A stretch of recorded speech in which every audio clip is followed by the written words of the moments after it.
अध्याय 1951 कोंगशी 2। अधीर व्यक्ति के आगमन ने तुरंत सभी को अपने पैरों पर खड़ा करने के लिए प्रेरित किया। वे 6 संप्रदायों के नेता हो सकते थे, लेकिन वे जानते थे कि उनके सामने मध्यम आयु वर्ग के व्यक्ति की तुलना में उनके पदों में असमानता थी। 6 संप्रदाय 6 विशाल साम्राज्यों की तरह थे, जिनमें से प्रत्येक भूमि के बड़े हिस्से पर शासन करते थे।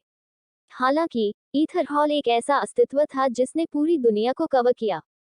जहां कहीं भी मनुष्य मिल सकते थे, वहां एक ईथर हॉल और ईथर टोकन थे। कोई भूमि न होने के बावजूद इसका प्रभाव पहले से ही पूरे छोड़े गए महाद्वीप में व्याप्त था।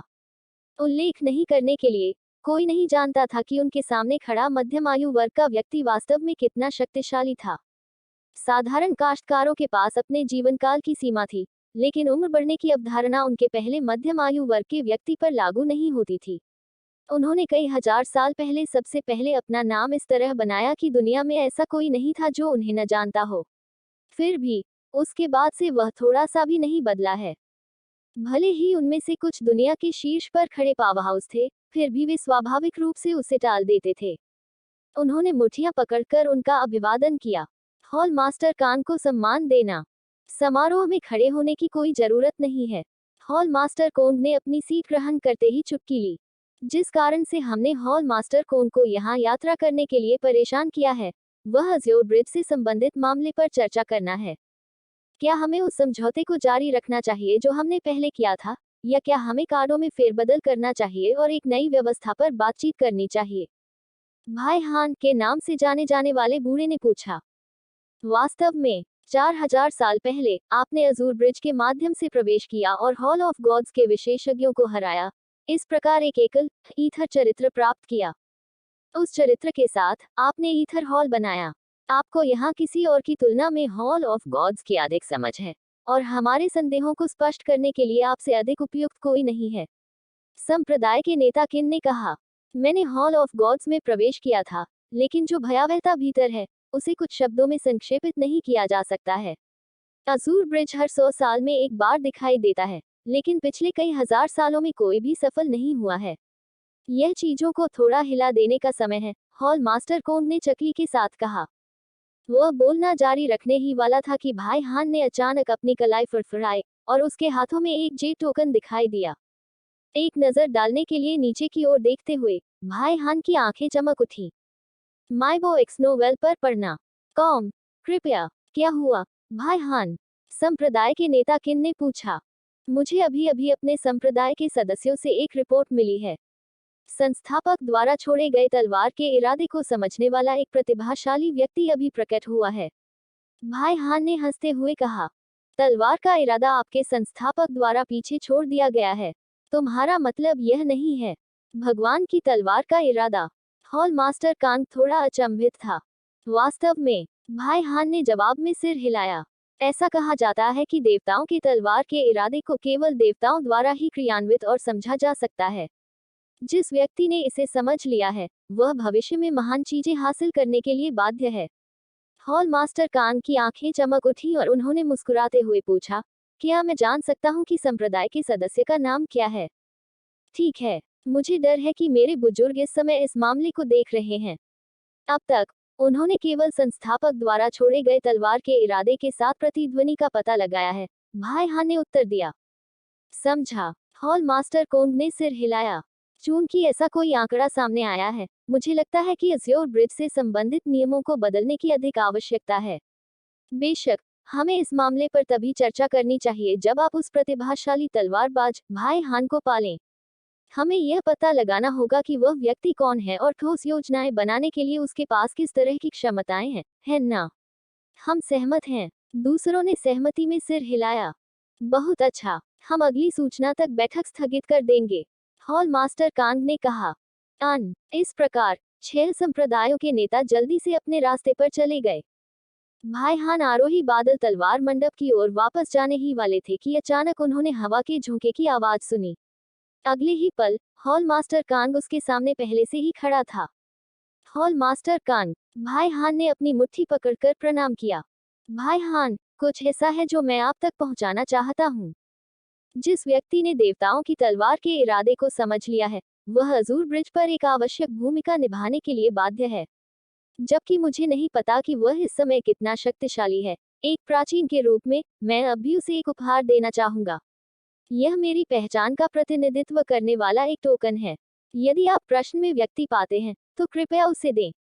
इस टोकन के साथ, वह बिना कोई पैसा खर्च किए ईथर हॉल में कुछ भी खरीद सकेंगे। भाई हान के हाथों में एक जेट टोकन पास करते हुए हॉल मास्टर कोंग मुस्कुराया। मुझे अपने शिष्य की ओर से धन्यवाद देने की अनुमति दें। भाई हान ने अपनी मुट्ठी पकड़ ली और भव्य रूप से प्रणाम किया। ईथर हॉल पूरी दुनिया में प्रभाव वाली एक शक्ति थी। तथ्य यह है कि यह जे टोकन किसी भी खेती के संसाधनों को मुफ्त में खरीद सकता है। इसका मतलब है कि इसका मूल्य अमूल्य था।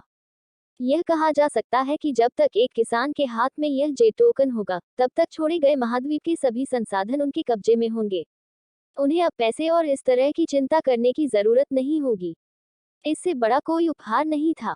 आप बहुत विनम्र हैं, हॉल मास्टर कांग ने एक मिलनसार मुस्कान के साथ उत्तर दिया।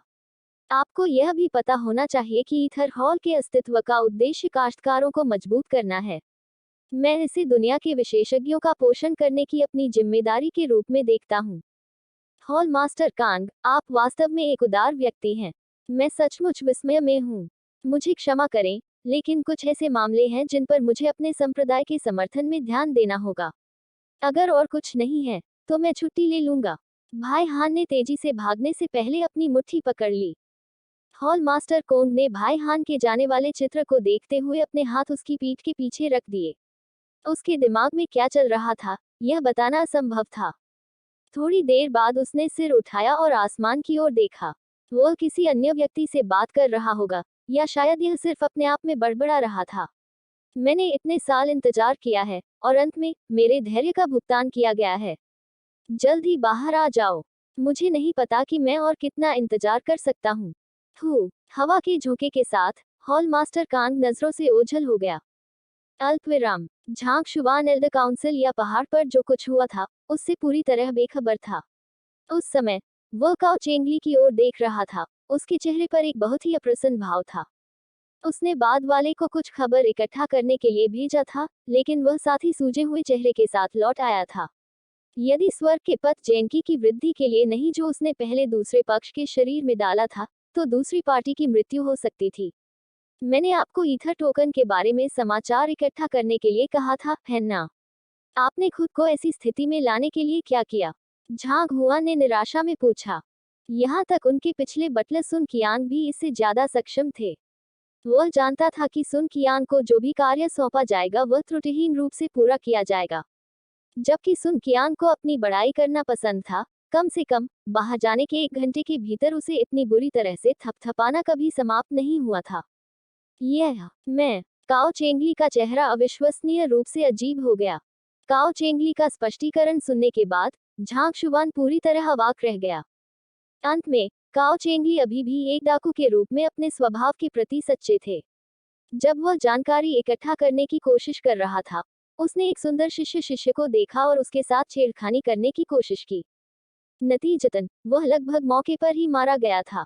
काओ चेंगली, मैंने आपको अंदर ले जाकर एक अपवाद बनाया। कोई फर्क नहीं पड़ता कि आप पहले कैसे थे। मैं उम्मीद करता हूँ कि जब तक आप मेरे अधीन हैं, तब तक आप खुद को लाइन में रखेंगे।